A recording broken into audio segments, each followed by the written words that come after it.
Agradeço muito o convite de todos vocês por acharem que eu podia estar aqui hoje, me somar a vocês. Mandar um abraço também à deputada Sâmia e um cheirinho no Hugo. Esse é um momento muito feliz para mim, que eu possa conhecer vocês e que nós possamos conversar sobre esse tema, que eu vou tentar ainda ser mais específica e falar de direitos reprodutivos. A minha proposta para vocês, para ver se nós poderíamos seguir assim, nos 20 minutos iniciais, era fazer primeiro uma lembrança, como se fosse uma explosão de temas que cruzam isso que nós chamamos de direitos reprodutivos. Depois dizer 3 evidências de porquê, são 3 muito simples e muito evidentes, de como o bolsonarismo é sobre isso. Essa é uma das agendas, se não a mais prioritária, desse redemoinho que move e que chegou à eleição de presidente Bolsonaro e que o mantém no poder. Para daí passar a 3 pontos muito breves de talvez, e aqui é a minha provocação para a nossa conversa, nós não vamos conduzir o tema de direitos reprodutivos na política de algumas formas como vem sendo colocada pelo conservadorismo, pelo patriarcado. E, ao final, falar de um cacoete que nos assombra. Eu espero seguir esse roteiro muito simples.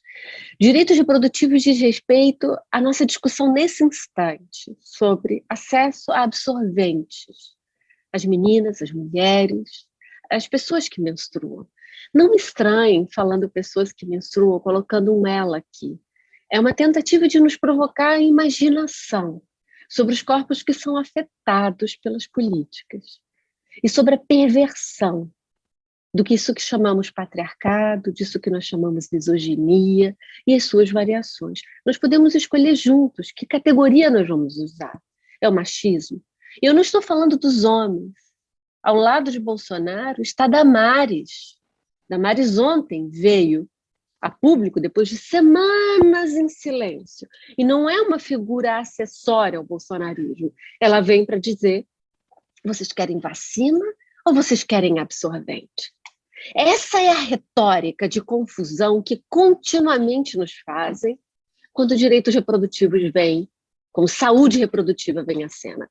É uma falsa comparação, é um falso binarismo, a escolha sequer precisa ser colocada, todos nós sabemos disso.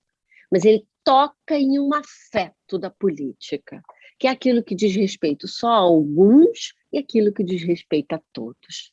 E essa balança de um falso binarismo, nós, no campo progressista, no campo à esquerda, também caímos. É ilusão imaginar de que porque estamos em uma agenda que nos belisca todos os dias sobre como promover a justiça, sobre como transformar uma realidade injusta, o patriarcado não nos acompanha. Acompanha todos nós.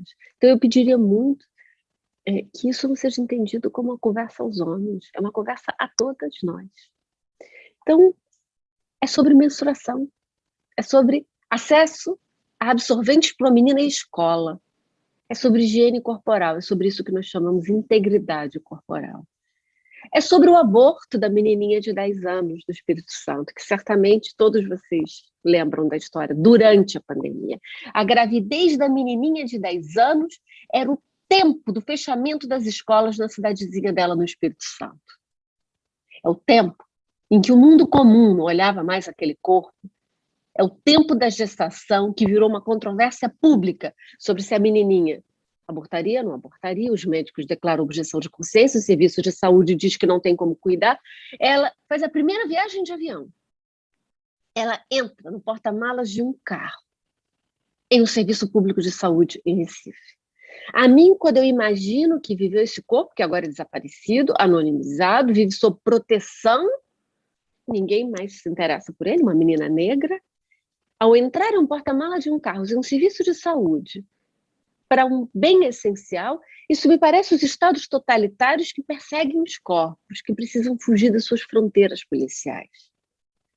Quando agora, Bolsonaro, a cada tentativa nossa de lançar sistemas de telesaúde. Telesaúde, gente, é um WhatsApp para garantir que meninas, durante a pandemia de Marajó, tenham acesso ao único serviço de saúde no país que funciona em telemedicina, que é em Uberlândia, com uma única médica nesse momento, sofrendo pelo menos 5 processos, dos quais nós respondemos para protegê-la, em que ela oferece aborto previsto em lei para meninas vítimas de incesto, vítimas de violência sexual ou mulheres em risco de vida por medicamentos. A cada semana nós temos que fazer uma resposta diferente de oposição a esse serviço. Quando nós falamos em educação sexual nas escolas, e o governo Bolsonaro fala que é abstinência. Abstinência significa saída das meninas das escolas por uma gravidez precoce não planejada. Significa a impossibilidade, desculpem, de uma vacinação sobre HPV. Significa proteção de meninas e meninos sobre um crime de pedofilia. Significa, sim, falar de crianças e adolescentes e adultos em processos, em vivências de transexualização. O mundo do bolsonarismo nos confunde e diz que direitos reprodutivos é sobre acabar com o binarismo de sexo, é sobre lutar contra a natureza, é destruir as religiões, é sobre mulheres fazerem um aborto como métodos reprodutivos. A mulher que faz aborto no Brasil é uma em cada 5 aos 40 anos. É a mãe de vocês, é a irmã de vocês, é a avó de vocês. Contem uma em cada 5 mulheres que vocês conheçam aos 40 anos. Lembrem de 5 delas na festa de Natal. Vocês ainda têm depois do bolsonarismo, né? Mas 5. Contem uma. Ela já teria passado pela prisão. Se a lei penal consegue colocar a mão nela. Vocês podem me dizer, mas quem é a mulher que vai presa? Vai. A mais vulnerável, a mais preta e a mais pobre desse país. É sobre classe, é sobre raça, é sobre região. Quais são as que são internadas? É 500 mil de mulheres por ano no país. É o sistema prisional brasileiro que passaria pela cadeia, segundo a lei penal. Aborto é sobre o quê? É sobre retirar de matéria de política criminal uma necessidade de saúde das mulheres. O que faz o patriarcado, o que faz o conservadorismo, diz, esse é um tema sensível demais para a política. Olha os problemas que nós temos. Nós temos agora que fazer uma frente única contra o bolsonarismo. Não é hora de falar em aborto. Bem, para as mulheres comuns, aborto é desde sempre uma questão, porque é a ameaça da lei criminal para uma necessidade de saúde, da qual nós sabemos como resolver, inclusive sem os médicos, pela Organização Mundial de Saúde. O aborto por medicamentos ele é feito em casa, como esse serviço de Uberlândia agora, cobre todo o país que ali o chega, e que, claro, Damares insistentemente tenta derrubar. Eu queria dar 3 evidências a vocês de por que direitos reprodutivos, mulheres, corpos, né, que menstruam, que se reproduzem, porque reprodução biológica esteve no centro do que é isso que chamamos bolsonarismo, porque toca a reprodução social da vida, toca como as famílias enriquecem, empobrecem, vivem a mobilidade social, porque depende de como as mulheres vão conseguir decidir como, quando, com quem vão ter filhos. Isso toca o quê? A escolarização das mulheres. Isso toca o quê? A escolarização dos filhos das mulheres. Há estudos evidentes que mostram que a escolaridade das mulheres, a escolaridade das mães é determinante para a mobilidade social das gerações futuras. É importante para rompimento de desigualdade. Isso toca o quê? A capacidade, pelas condições sociais, de possibilidade das mulheres exercerem o direito de decidir quando, com quem, como eu vou ter um filho, inclusive que não seja de uma violência sexual.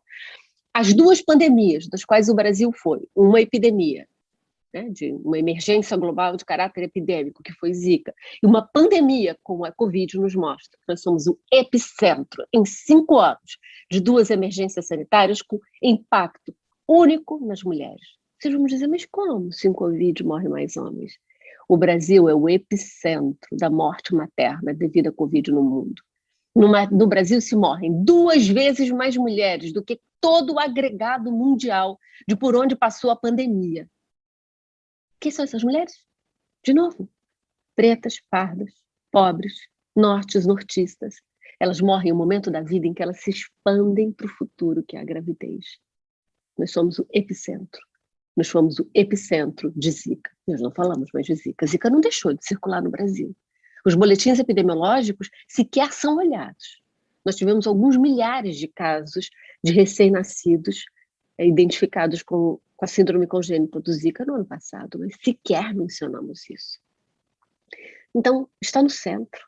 Esteve no centro do que fez Bolsonaro, a misoginia, o patriarcado. O bolsonarismo foi desde sempre sobre gênero, sobre misoginia, sobre uma fixação com a sexualidade alheia, foi desde sempre sobre aborto. Damares não é uma figura bufonesca acessória ao bolsonarismo. Ela é a personagem que transita entre os mundos que a democracia, a frágil democracia brasileira, tem dificuldades de transitar. O mundo das pessoas de fé, o mundo do familismo na sua centralidade. E uma dimensão que nós, na esquerda, temos profunda dificuldade de entrar, porque nós falsamente convocamos isso como políticas identitárias, como políticas de fragmentação, como políticas que fazem a cortina de fumaça sobre as questões que importam, que são taxar os ricos. E isso sempre me impressiona, né? Taxar os ricos é absolutamente importante, essencial ao país. E nós não temos medo de anunciar isso. E nós não convocamos isso como um tema sensível ao uso das forças contra nós. Mas quando nós vamos falar das mulheres, da questão do aborto, nós dizemos, olha, isso é um tema sensível, isso é um tema que vai fragmentar as nossas frágeis alianças. Fragmentar o quê? Se é a vida das mulheres comuns. Então eu queria ir para os meus 3 pontos. Me desculpem a minha intensidade ao falar, e eu aceito qualquer intensidade de vocês para mim. Aborto não é um tema sensível para ser entrado em eleições, em processo eleitoral. Por favor, não vamos aceitar esse marco do conservadorismo, do patriarcado em nós. Aborto é sobre a vida das mulheres, é sobre a vida de todos nós, porque é sobre a reprodução social e reprodução biológica da vida. É sobre o futuro, é sobre como nós controlamos as normas sociais de distribuição de riqueza, distribuição de cuidado, de distribuição daquilo que uma literatura anterior em estudos de gênero chamaria de papéis sociais. Ela é a mulher comum que o Estado brasileiro a ameaça de política criminal. Nós temos que reconhecer que qualquer política, que qualquer frente que nós venhamos a fazer para fazer frente a Bolsonaro, tem que colocar sim no centro o que toca a vida da distribuição social do cuidado, que é o que a pandemia nos mostrou com muita força. Nós não podemos aceitar outro mundo, se vai haver um mundo pós-pandêmico, da qual nós estamos aqui para construirmos juntos. O cuidado, ele está no centro do que vai nos mover nas nossas políticas, nossos movimentos éticos. Por que nós vimos uma saída massiva das mulheres do mundo do trabalho? Vejam que não estou falando de mercado de trabalho, eu não estou falando das elites como eu, que pude fazer teletrabalho olhando o mundo pela janela da minha casa, mesmo numa situação de desterro. Eu não perdi emprego. Eu não empobreci mais do que a minha saída do Brasil já tinha feito. Outras mulheres, elas adoeceram, saíram do mundo do trabalho, se endividaram, tiveram ameaça de despejo, ou se precarizaram no mundo, sendo aquelas que mantiveram algum resquício do que dizem os liberais da economia se movimentando nas frentes essenciais do trabalho. Foram as mulheres que aí estiveram. A vida comum exige o reconhecimento do cuidado no seu cerne de proteção sobre o que vem a ser o justo. Aí está aborto, aí está a maternidade. Quando nós falamos em aborto, nós não ignoramos a maternidade, porque eles são as 2 faces disso que nós chamamos a reprodução social e biológica da vida. Então, eu queria dizer a todos vocês que não basta não nos silenciarmos, nós temos que nos tranquilizarmos ao falar dessa matéria na política. E se para isso é preciso que eu, outras pessoas, que eu vá, no meu caso, aonde vocês me quiserem, aonde vocês acharem que eu possa ir para conversar, eu irei, que seja para que nós não acreditemos que essas matérias são tabus, que essas matérias são... Eu vejo as pessoas escrevendo menstruação é tabu. Menstruação não é tabu, menstruação é a vida comum das mulheres. Quem o transforma em tabu, quem o transforma em algo assim, é o patriarcado, é a misoginia, não tem nada de tabu. Então eu termino dizendo que a nossa coragem para falar de regular as redes sociais, nós estamos tocando no capitalismo global, taxar os ricos, nós estamos tocando naqueles que controlam as nossas vidas, enfrentar a brutalidade policial, nós estamos enfrentando as milícias. Como que nós não vamos ter coragem de falar de que o aborto deva ser um direito das mulheres? Da onde vem o nosso medo, o nosso pudor de achar que esses vão ser temas que vão nos fragmentar? Por isso que eu terminaria dizendo que tem um cacuete em nós. Esse cacuete é uma falsa criação de que isso que se chamou políticas identitárias, que eu não sei muito bem nem o que é, isso é criado pelo próprio conservadorismo para dizer nomeie-se para eu o reconhecer e daí eu o proteger. Não, é uma carência da nossa capacidade de imaginação sobre as vidas alheias, sobre a nossa diversidade, sobre quem somos, porque nós temos pouquíssima imaginação, porque os regimes de opressão colonizam a nossa imaginação, de que essas chamadas políticas identitárias, culturalistas, fazem perder o foco daquilo que importa. Aquilo que importa é que quem morre nesse país é um menino preto, é uma mulher negra, são essas que estão no sistema prisional, são essas que estão na mira da polícia, são essas que agora morrem de Covid e foram afetadas por Zika. Gênero, raça, classe, corpo, sempre esteve ao centro de como operam os regimes de opressão. E aborto foi desde sempre uma necessidade de vida das mulheres, que nós sabemos como solucionar e que elas mesmas podem solucionar sem qualquer dependência de monopólio médico. Mas para isso nós precisamos não só saber o que é possível fazer e tirarmos de nós esse assombro deixado pelo patriarcado cristão de que o aborto é algo, ou de que sexualidade é algo, ou de que menstruação é algo. É simplesmente a nossa própria vida. Gente, eu estou aqui para ouvir o que vocês queiram me cutucar. Eu agradeço a todos vocês, Patrícia, Marcos, Márcia, Fábio, Luciano, Vanderleia e o Daniel. Eu tentei organizar todos juntos de uma maneira que eu possa fazer uma resposta como uma narrativa, pode ser assim? Primeiro, eu queria dizer que eu me senti tão bem entre vocês. As assembleias, isso aqui é uma assembleia, né, gente? Nós estamos numa carência de vocabulário com o mundo da pandemia. E as políticas, elas só se fazem quando os corpos se aproximam. Nós estamos distantes, mas nós estamos próximos, né? E nós precisamos sentir essa proximidade. Então, essa é uma assembleia amorosa, né? Daniel, essa assembleia é muito amorosa.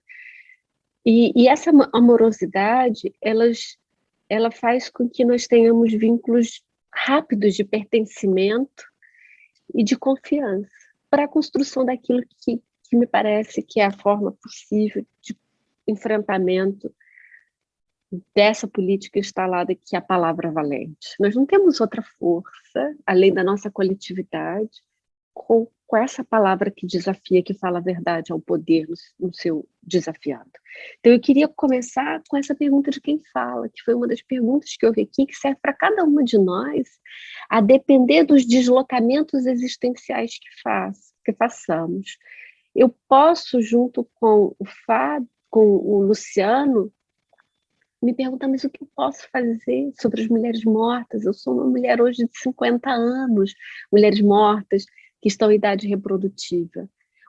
Eu não sou uma mulher negra, eu posso fazer uma lista dos deslocamentos de identificações, vejam que eu não estou falando de identidade, de complexidade da vida vivida de cada um de nós, para oscilar entre dois personagens limítrofes, a protagonista e a perversa. Uma coisa é a protagonista, outra é a aliada, vocês podem usar o masculino, outra é que se silencia e outra é a perversa. O bolsonarismo é onde opera a perversão. Quando eu chamo bolsonarismo, é esse redemoinho que se move e que fala, que se une por uniões muito frágeis com essa pauta, na nossa discussão de hoje, misógina. É onde está a perversão. Nenhum de nós hoje nessa Assembleia está aqui. Nós oscilamos a depender das agendas, das pautas, entre quem fala, entre quem é uma aliada e quem se silencia.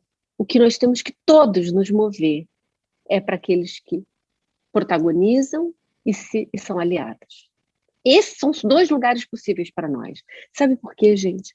Porque o silêncio, ele é conivente à desigualdade. Toda forma de silêncio é uma forma de gozo às estruturas de opressão que me antecederam, das quais eu não fui responsável. Eu, individualmente, não fui responsável pela colonialidade do poder, pelo racismo, pela misoginia.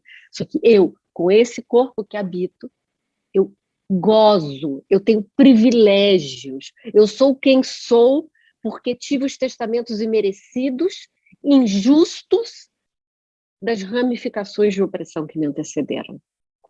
A pergunta, então, é o que eu faço, não com essa perturbação existencial. Essa eu tenho que resolver chorando na cama, no analista se tiver dinheiro, andando na rua, tendo endorfina. Na política, eu tenho que me resolver sendo uma aliada e, em algumas cenas, uma protagonista.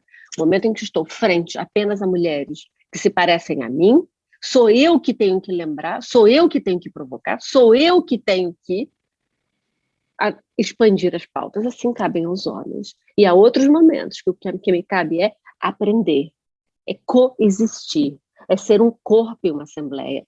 O silêncio, ele é cúmplice do poder, ele é um privilégio daqueles que sobrevivem sem precisar usar a palavra valente para se manter vivo.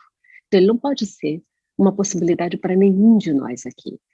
O segundo, qual é o nosso papel? Além de não poder ser a perversa, não poder ser a silenciosa. Ela só pode ser a aliada ou a protagonista, a depender das cenas, ou o protagonista. E todos estamos em processos de aprendizado, gente. Estou em meus processos de aprendizado sobre as vidas precarizadas pelas políticas de genocídio indígena, eu estou em meus processos de aprendizado antirracista, eu estou nos meus processos de aprendizado do anticapacitismo, e eu posso aumentar a minha lista, como vocês podem aumentar a lista com o patriarcado que cabe a todos nós. Então, qual é o nosso papel? Quando eu olho a mim mesma, onde eu estou, no que minha vida se transformou, como uma defensora de direitos humanos em ameaça, em proteção, ambiguamente, no programa coordenado por Damares, e eu me mantenho no programa coordenado por Damares. Sou uma defensora de direitos humanos e ameaça de morte no Programa Federal de Proteção Ativista de Direitos Humanos. Porque eu decido, a cada dia em que ela me chama de diabólica, em que eu a processo, ela me processa, é assim que nós estamos, em que processo Bolsonaro, a ação agora chegou ao Supremo, em que Bolsonaro me convoca como pedófila, porque eu me mantenho no programa de defensores de Damares, porque eu vou construir um arquivo da história. Se verdadeiramente eles vão fazer o que eles dizem que querem fazer a mim, ou a minha família, quer me matar, e me descrevem como vão me matar, o arquivo dessa história vai ser montado. Então eu vou ser uma testemunha dessa história. Então, eles vão me tirar desse programa, mas dele eu não vou sair. É claro, eu não retorno ao Brasil, mas cada novo evento que acontece eu os informo, porque nós temos um papel de corpos nesse permanente estado de assembleia, e cada um de nós confrontando essas estruturas de poder com o que nos cabe. Então, se o que me cabe é usar as estruturas do judiciário para criar essa contranarrativa de fanatismo sobre o feminismo e sobre o aborto, assim eu vou. Então, a minha provocação a vocês, usando um conceito de Paulo Freire, é aonde está o testemunho de cada um de nós, coletivamente, de cada um de vocês individualmente. O testemunho é aquele que usa a palavra valente, é aquele que usa, inclusive, os seus privilégios de vida, mas que ocupa um lugar na história, da qual não se duvida, de qual é a palavra que vai ser pronunciada. Isso tudo é Paulo Freire. Eu queria só dizer que Damares não é uma cortina de fumaça. Damares é uma operadora fundamental ao bolsonarismo. E assim foi como foi Bolsonaro na sua chegada. Ela, como advogada, ela apresentava ações contra mulheres que estavam em risco de morte, em tratamento de câncer, e que recebiam autorização para abortar, para que as mulheres morressem e o feto sobrevivesse. Essa foi a história dela como advogada antes de chegar a ministra. Essa foi a história dela nas políticas indigenistas, criando a figura do infanticídio indígena para perseguir mulheres indígenas recém-paridas. Ou seja, ela não é uma figura acessória. E dentro de construções de apropriação neoliberal e conservadoras do feminismo, ela pode ser, sim, a candidata a dizer nós estamos fazendo uma rotação com mulheres ao poder. Eu queria muito dizer algo, estou dizendo para o final, bem covarde, porque eu sei que vocês vão discordar de mim, aí não vai ter tempo de discutir, então é aquelas coisas bem covardes. O que foi o movimento Ele Não? O movimento Ele Não foi o movimento de maior coesão que nós já tivemos na história recente desse país. Ele atravessou diferentes pautas de mulheres, movimentos de mulheres, mulheres que sequer se localizavam como feministas, ocuparam as ruas de uma proporção rara à história brasileira recente. E como a história é contada pelos homens no poder, que foi o movimento Ele Não, que terminou elegendo Bolsonaro. Olha, gente, esse foi o grande momento de clarividência, de centenas de milhares de mulheres com uma pauta simples, clara, de dizer qualquer um, menos ele. E que levou milhares às ruas. Quando eu ouço homens contando a história, sem qualquer evidência, dizem foi o movimento Ele Não, catalisador final. Não. E, por fim, eu queria responder a pergunta importantíssima do Daniel e dizer que talvez seja um momento de um encontro futuro, que ele diz como transformar o cuidado em algo que circule nas nossas narrativas de um Estado justo, seja convocando como um direito social, como políticas sociais ou como um direito fundamental. Eu começaria com todos nós fazendo exercícios de conceitos que nós vamos operar. Nós temos, assim como nós temos uma economia financeira, nós temos uma economia do cuidado para as nossas vidas. A pandemia nos mostrou que sem a economia e o trabalho do cuidado, não há vida humana que floresça, não há sobrevivência. O cuidado não é apenas aquilo que se oferece no escondido de uma casa, representado pela ternura de uma mãe ou de um pai com seu bebê. O cuidado é aquilo que nos transforma em humanos. Todos nós nos nascemos corpos precários, mas são as políticas da vida que nos deixam corpos precarizados e com prazo de validade mais curto uns que os outros. É isso que faz o racismo, é isso que faz a transfobia, é isso que faz o feminicídio. Então, nós temos um conceito que se chama economia do cuidado. Quem está na economia do cuidado para a reprodução social da vida, para o funcionamento da economia financeira, são as mulheres negras, as mulheres migrantes, as mulheres indocumentadas. São elas que estão no trabalho doméstico, da qual sua regulamentação é muito recente no país. São elas que estão lutando por creches, porque ela está conectada à forma das mulheres no trabalho do cuidado e no trabalho da reprodução material da vida. São elas que estão nas frentes de resposta às pandemias, como auxiliares de enfermagem, como auxiliares de higiene dos serviços de saúde. São elas que fazem os cuidados dos idosos, dos corpos em relação de dependência, como crianças ou adultos com deficiências multifatoriais. São elas que estão nas escolas para a reprodução social das crianças para as futuras gerações.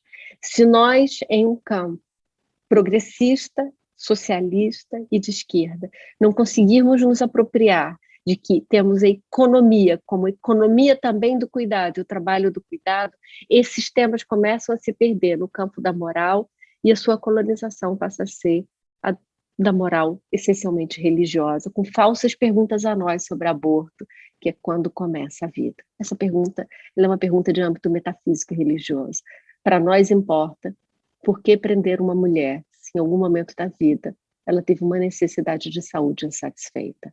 Então, o nosso exercício é talvez mais fazer perguntas juntos e fazer poucas perguntas, mas que provoquem essa narrativa que nos antecede e que nos silencia.